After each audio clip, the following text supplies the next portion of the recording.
अस्सलामुअलैकुम वरहमतुल्लाहि वबरकातुहू। नाजरीन, आप सब कैसे हैं? उम्मीद करता हूं कि आप सब खैरियत से होंगे। अल्लाह पाक की बारगाह में दुआ करता हूं कि मौला ताला आप सब की सारी परेशानियों को दूर अता फरमाए।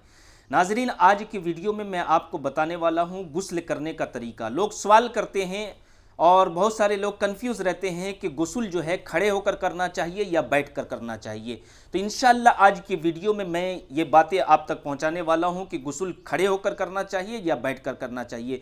जो जुमा का गुस्ल करते हैं, जो जुमा के दिन गुस्ल करना सुन्नत है, सुन्नत रसूलुल्लाह सल्लल्लाहु अलैहि वसल्लम है, और एक गुस्ल जिस पर वाजिब हो जाता है, जिस पर गुस्ल फ़र्ज़ हो जाता है, वो गुस्ल को बैठकर करना चाहिए या खड़े होकर करना चाहिए। और जो जुमा के दिन जो नहाते हैं, जो जुमा के दिन गुस्ल करते हैं, वो जो सुन्नत है वो गुस्ल बैठकर करना चाहिए या खड़े करना चाहिए। ये सारी बातें इंशाअल्लाह तबारक व तआला इस वीडियो के ज़रिए मैं आप तक पहुँचाने की कोशिश कर रहा हूँ। आपसे गुजारिश है कि वीडियो को पूरा एंड तक देखें और हमारे वीडियो को ज़्यादा से ज़्यादा शेयर करें, चैनल को सब्सक्राइब करें।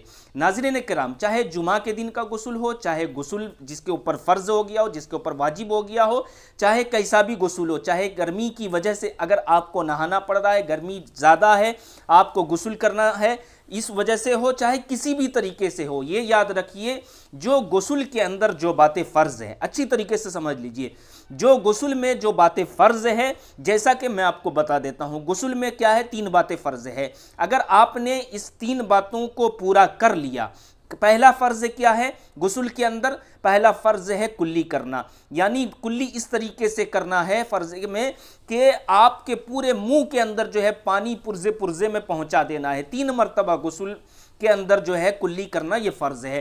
फिर दूसरा फ़र्ज़ क्या है? नाक की नरम हड्डी तक पानी पहुंचाना। नाक की नरम हड्डी तक आपने सही तरीके से पानी को पहुंचा दिया, ये 2 फ़र्ज़ हुआ। और तीसरा फ़र्ज़ क्या है? सर से लेकर पैर तक पानी बहाना। नाज़रीन किराम, अब जो है गुस्ल में बहुत सारी बातें सुन्नत भी है, वो सुन्नत मैं आपको बाद में बताता हूँ, कोई और अगला नेक्स्ट वीडियो में बताऊंगा, लेकिन मैं अभी आपको फ़र्ज़ के बारे में बता देता हूँ कि ये 3 बातें जो फ़र्ज़ मैंने बताया, पहला कुल्ली करना, दूसरा नाक की नरम हड्डी तक पानी पहुंचाना, और तीसरा सर से लेकर पैर तक पानी बहाना। नाज़रीन किराम, चाहे जिसके ऊपर गुस्ल वाजिब हो चुका हो, गुस्ल फ़र्ज़ हो चुका हो, अगर बंदा जो है ये 3 बातों को पूरा कर लेता है, यानी कि जो ये फ़र्ज़ को अदा कर लिया, चाहे वो बैठकर गुस्ल करे, चाहे वो खड़े होकर गुस्ल करे, दोनों सूरत में गुस्ल हो जाएगा।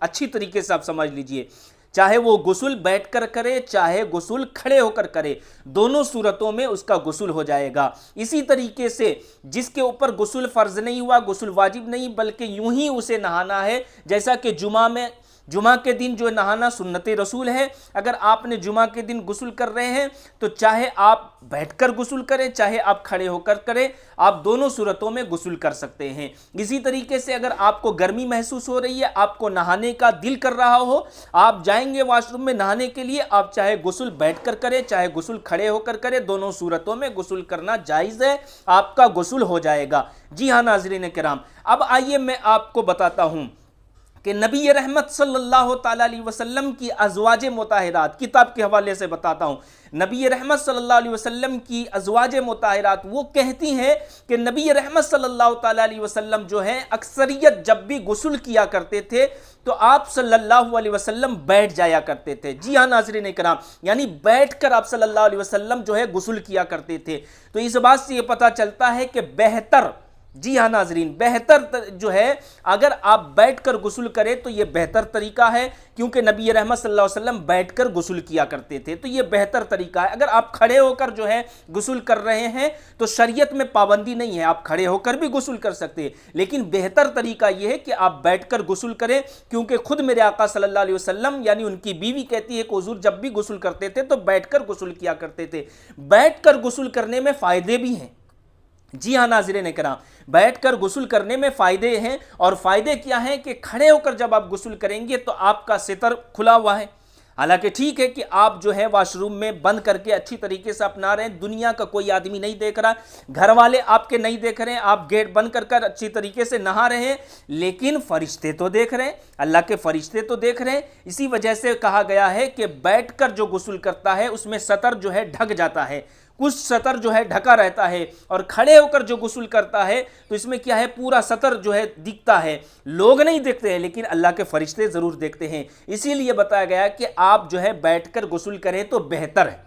ये समझ लीजिए। अगर आप बैठकर गुस्ल करेंगे तो बेहतर है, अगर आपने खड़े होकर गुस्ल कर लिया तो गुस्ल हो जाएगा।